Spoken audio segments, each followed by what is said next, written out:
Did you notice how many storm references there were in the songs this morning? Isn't there?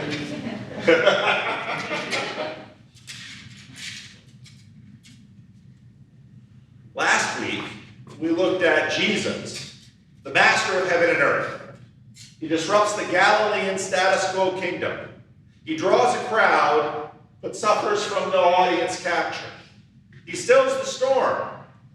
He delivers the man from Legion and sends him back to the Gentiles to be a witness of God's grace. The disciples were terrified of Jesus.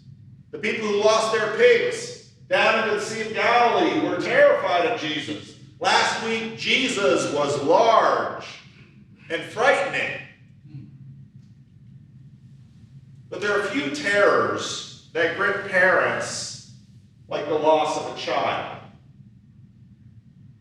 When Jesus had again crossed over by boat to the other side of the sea, a large crowd gathered around him while he was by the sea. In other words, rumors came he's coming back, and they come out of the cities and town by drove, just waiting. What's he going to do now? Is he going to heal someone? Is he going to say something? Jesus is the center of attention. Then one of the synagogue leaders named Jairus came, and when he saw Jesus, he fell at his feet. He pleaded earnestly with him. My little daughter is dying. Please come and put your hands on her so she will be healed and live. You can imagine that no one was going to get in this man's way. He would fight any crowd to get through, to get to the front of the line and get Jesus' attention and say, Jesus, this is my daughter. We just sang, you can have all the world, give me Jesus. At that moment, Jairus, for the love of his daughter, would brave any crowd, do anything. Jesus, just come and heal my little girl. There's nothing he won't do.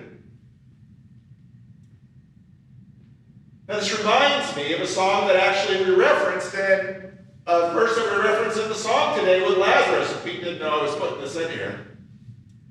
Now a man named Lazarus was sick. He was from Bethany, the village of Mary and her sister Martha. This Mary, whose brother Lazarus now lay sick, was the same one who poured perfume on the Lord and wiped his feet with her hair. So the sisters sent word to Jesus, Lord, the one you love is sick. Not the daughter of someone you don't know. Jesus, Lazarus, is one of your good friends. You know him, he knows you. When he heard this, Jesus said, this sickness will not end in death. No, it is for God's glory that God's Son may be glorified through it.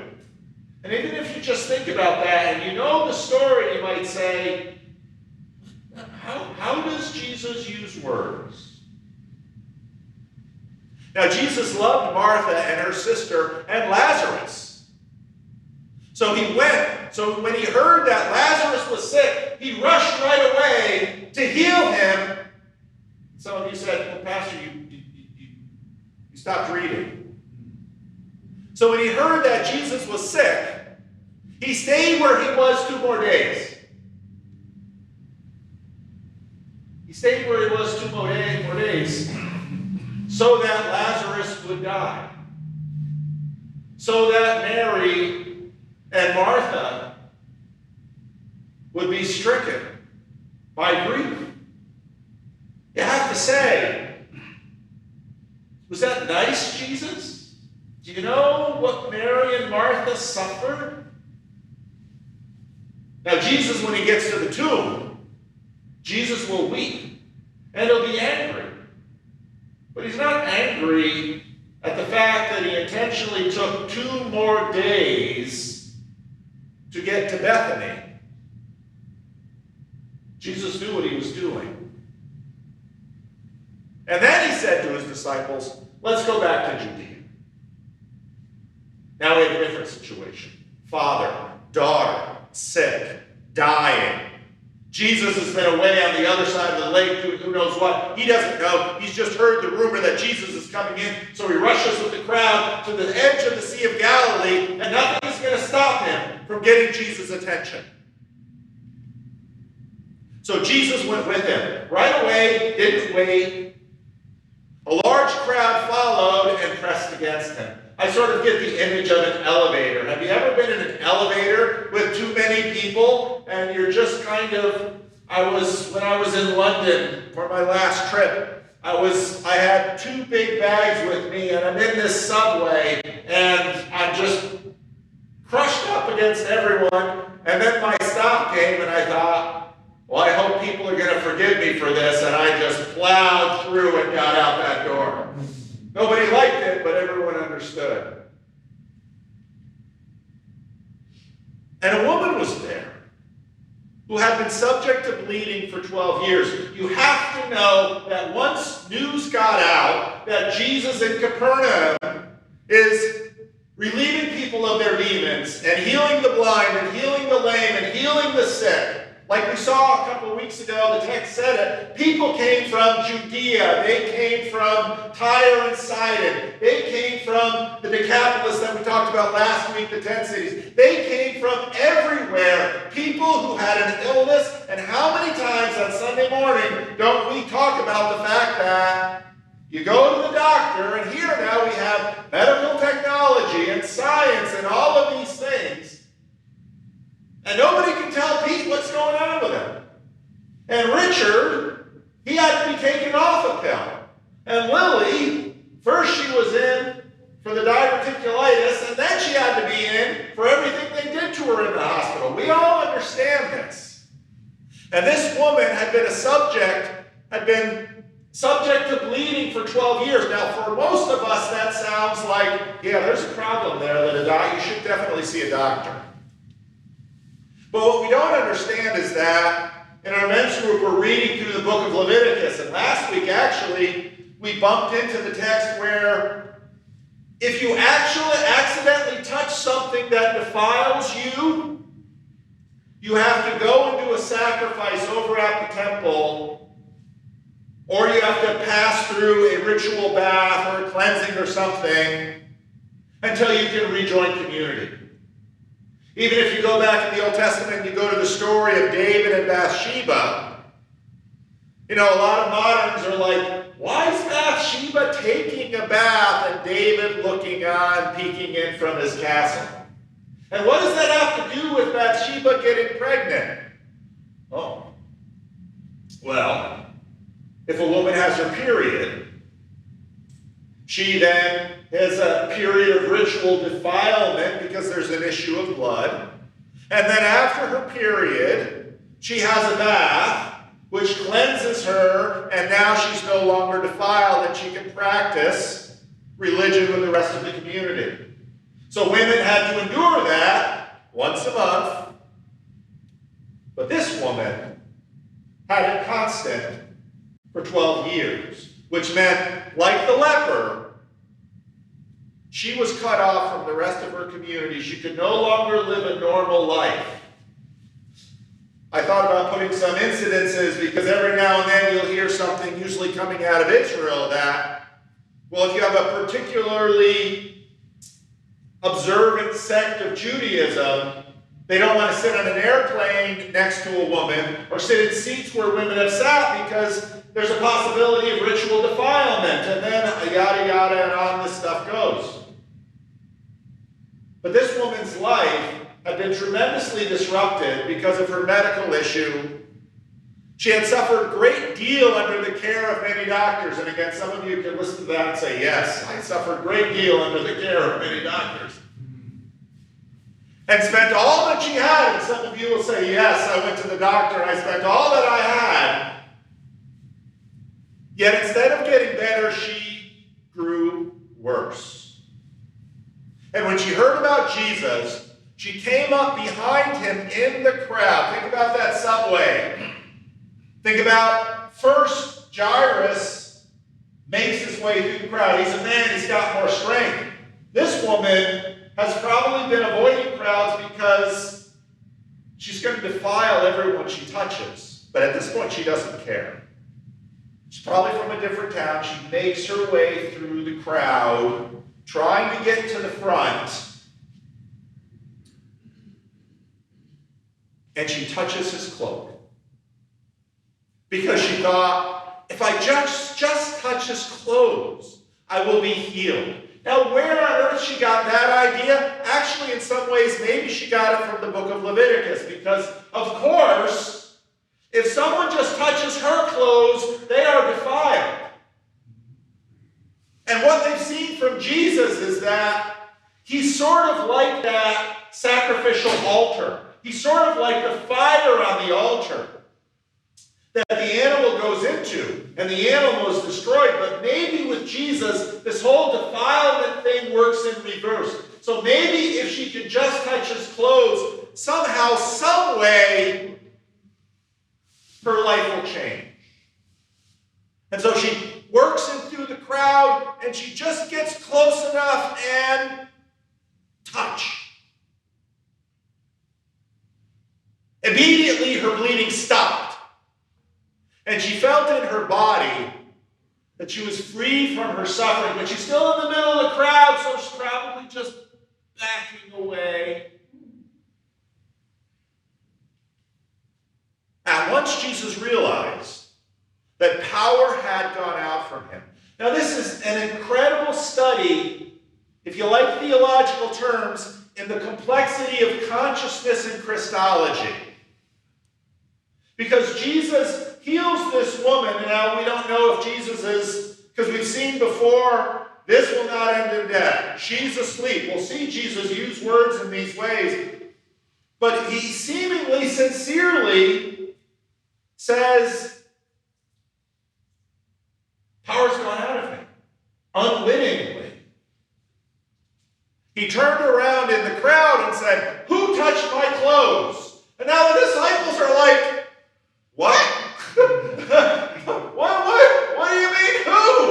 I mean, everyone's touching everyone right here.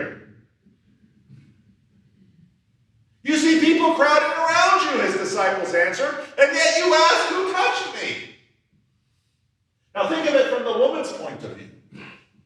She made the trip all the way there, and she sees the big crowd around him, so she's going to work her way through and touch.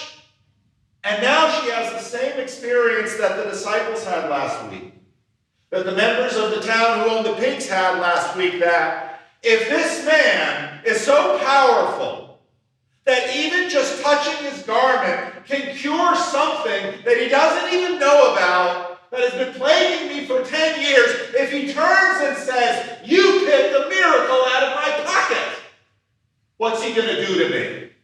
How angry is he going to be? I didn't even ask. I didn't say, Jesus, mind if I... No. Jesus, I need it. No. She just took it. She just took it. Jesus could be really angry. And if a kind Jesus can still a storm and drive pigs down a bank or heal the sick and do any of these things, what could an angry Jesus do?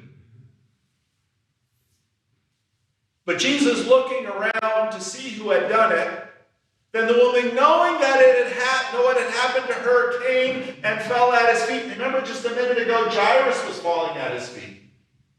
Now she falls at his feet, and she's trembling with fear because on one hand she knows she's caught. She had her hand in his miracle pocket. What's he going to do? And told him the whole truth. And he said to her, daughter. Now this woman could very well have been older than him. Daughter, your faith has healed you.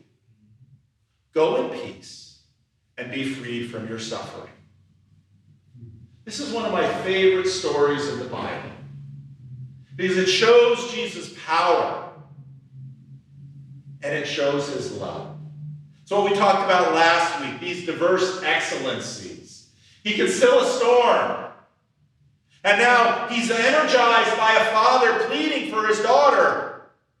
Jesus is this towering figure that his disciples fear when he stills the storm, and the pig owners fear at the loss of their herd. So she quite rightly is afraid, trembling in fact. And what she finds in Jesus is this diverse excellency of utmost tenderness of a father's love. In a story which is all about a father's love, Jairus' love for his daughter. And now Jesus says to her, daughter, your faith has healed you. Go in peace. She's given a word that is probably more powerful than the miracle itself. While Jesus was still speaking, some people came from the house of Jairus, the synagogue leader, a man of status and importance. And so, if you're just sort of a rando out there and there's a tragedy in the family, maybe the surrounding people will know it. But if you're synagogue leader, everybody in the synagogue knows your daughter, and everybody knows she's sick. And so the house is filled with support givers and well-wishers and casserole plates. And they say, your daughter is dead. You're too late. Jesus didn't get there in time. Overhearing what they said, Jesus told him, and this is amazing, don't be afraid, just believe. That woman, nothing would get in her way for her to come and touch Jesus' clothes. And what he says to Jairus is, you've sought me this far. Don't stop now. Just that you hear your daughter is dead. Stay with me, Jairus. Stay with me. I know you think of me as a healer, but you don't know how strong I am. You don't know what I can do. You don't know how far I'm willing to take these things. Now we know. We know the story of Lazarus. How far is Jesus willing to take these things? Lazarus is sick. Boy, I sure do love Lazarus and his sisters. What are we going to do for the next couple of days? What?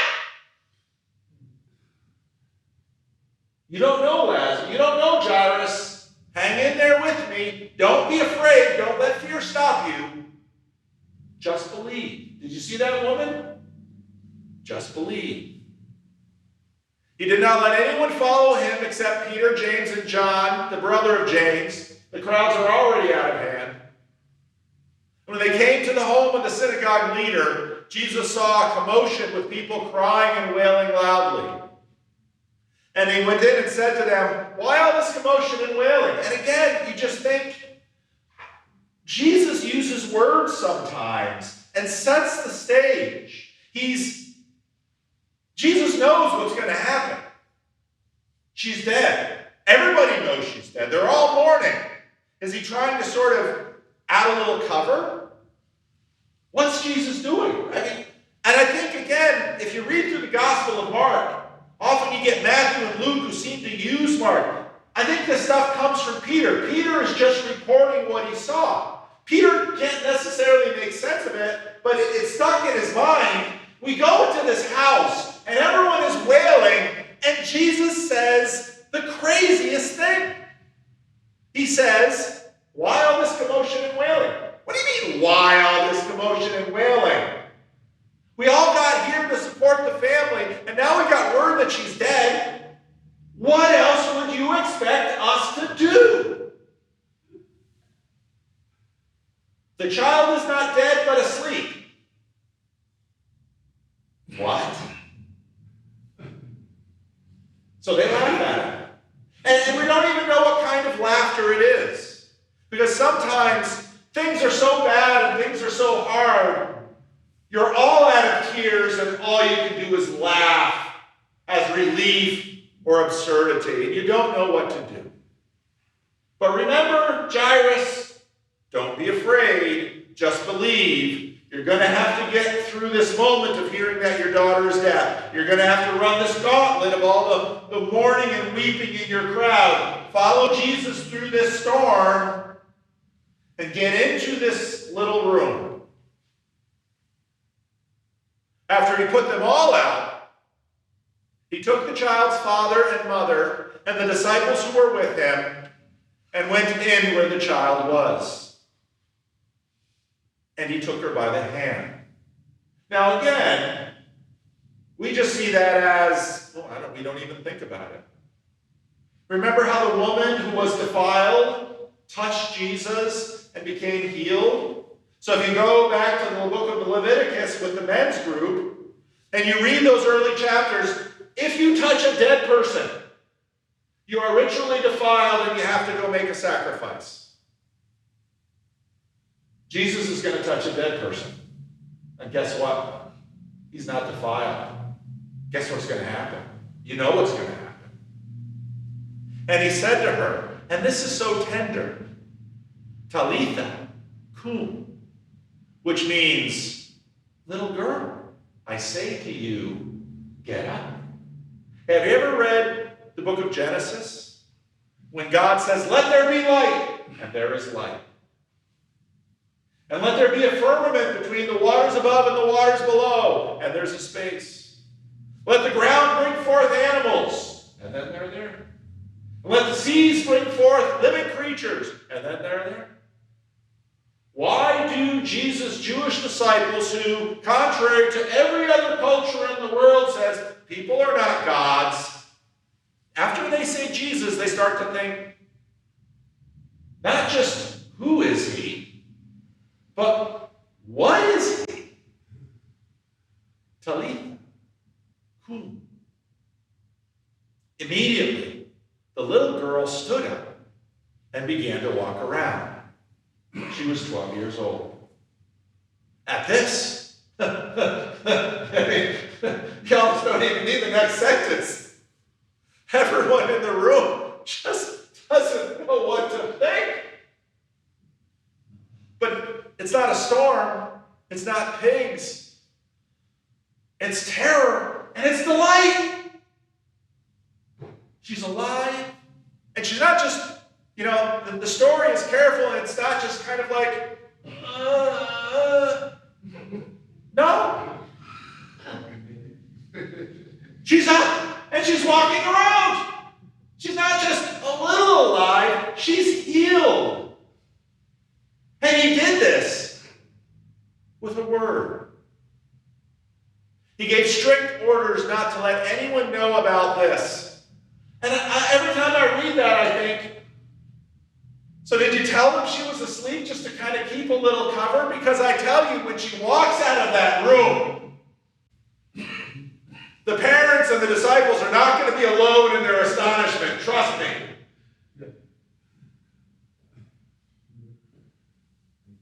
And he told them to give her something to eat. If you go to death and back again, I'm sure you pick up an appetite. But again, it's another sign of, if you're really sick, I don't want anything to eat. Hey, let's eat. She's restored. She's a 12-year-old girl. Here we are. Only that which has died can be raised. Only those who are sick can be healed. There are things in this world that shake even the faithful.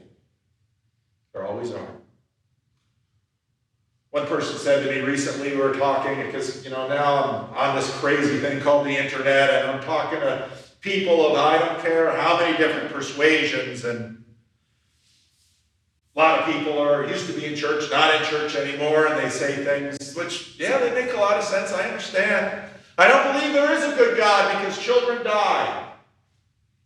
That's a really hard one for us because, I've been eating like crap, and I smoked all these years, and I live a reckless life, and then cancer gets me, and you say, look at how we live.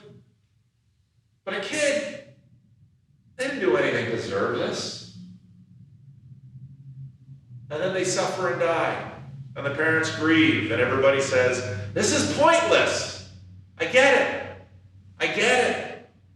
You look at this world and we think that all the time. I get it. But these stories set us up to imagine a triumph. To imagine that, Jesus is going to be like medical insurance. Jesus is every time I pray.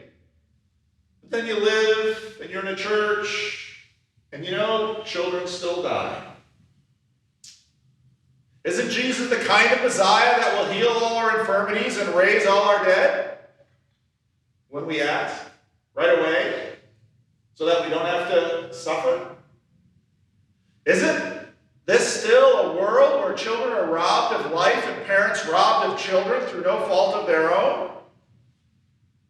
You see, if Jesus is just someone who fixes problems, the problems we feel, the problems that pinch, the problems that destroy us, well, he's one kind of Savior. But here's the strange thing about Jesus.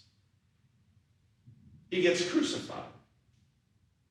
And if you read the stories, it seems he could have avoided it. In fact, his disciples know this. They're not terribly smart.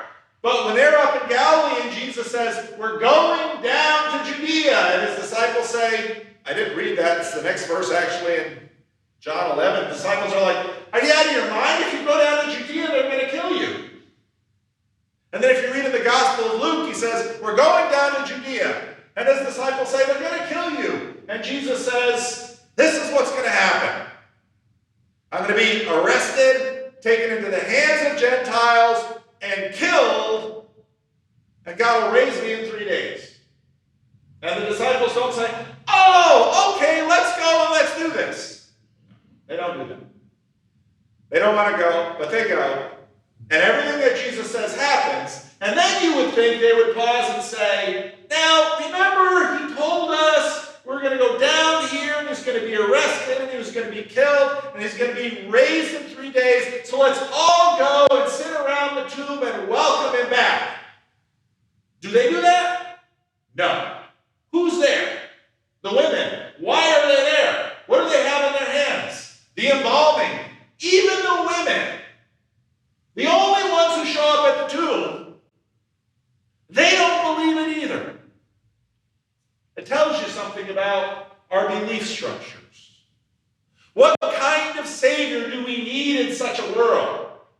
We certainly want the Savior that can seemingly allow that miracle to be picked out of his pocket by that woman and be able to call this little girl back to life with just a word. We certainly want that kind of Savior, but we need something even stronger. One who knows injustice, one who knows the terror, the power, the sorrow of death, not from the outside because he's seen everybody suffer, but not him. One who knows it from the inside because he was wrongly accused, and he was arrested, and he was tortured, and he was killed. There's no part of this that he doesn't know. How do we know? We see it from the inside. Without the cross, Jesus would be just another wonder worker, Savior, who got people out of the grip of tragedy, but didn't disrupt the entire status quo kingdom of which chronic illness and death are a part of the furnishing. Jesus was not satisfied with this. He is going all the way to the bottom of our rebellion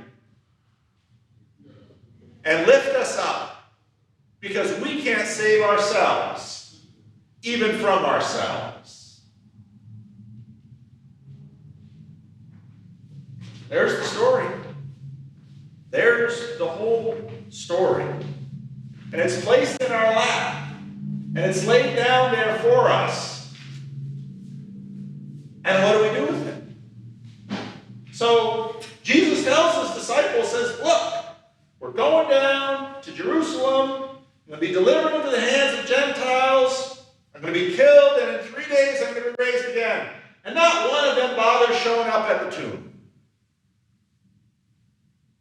Can we just sort of tell people this stuff? Jesus says to the crowd wailing for Jairus' daughter, she's asleep. Jesus says to his disciples about Lazarus' illness, this will not end in death. This is not how we believe. We don't believe just because someone tells us something. It has to get in deeper. And so Jesus goes all the way to the cross.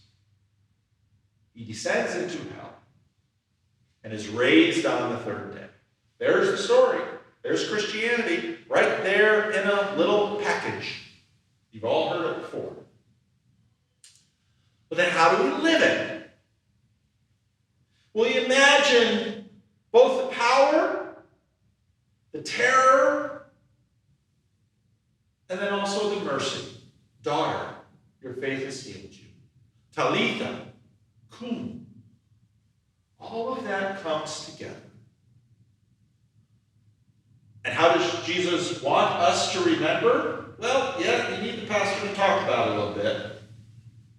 But he says, how is this going to stick with my people all over the world? All different languages, all different nations, all the way until I come again. It's going to have to be deeper. So on the night he was betrayed, he took bread. And he broke it. And he said, this is my body. This is my body. This is my body broken for you. As often as you eat this, well, eat what? Bread. As often as you eat this, remember me. And when you do, you proclaim the Lord's death until he comes. Okay? We're proclaiming his death. But what does that mean? It means, yes, he can still the storm. Yes, he can free the demon-possessed. Yes, he can heal the woman whose illness had her separated from her people. Yes, he can even raise the dead. But we proclaim his death, that he knows it from the inside until he comes. This is for you.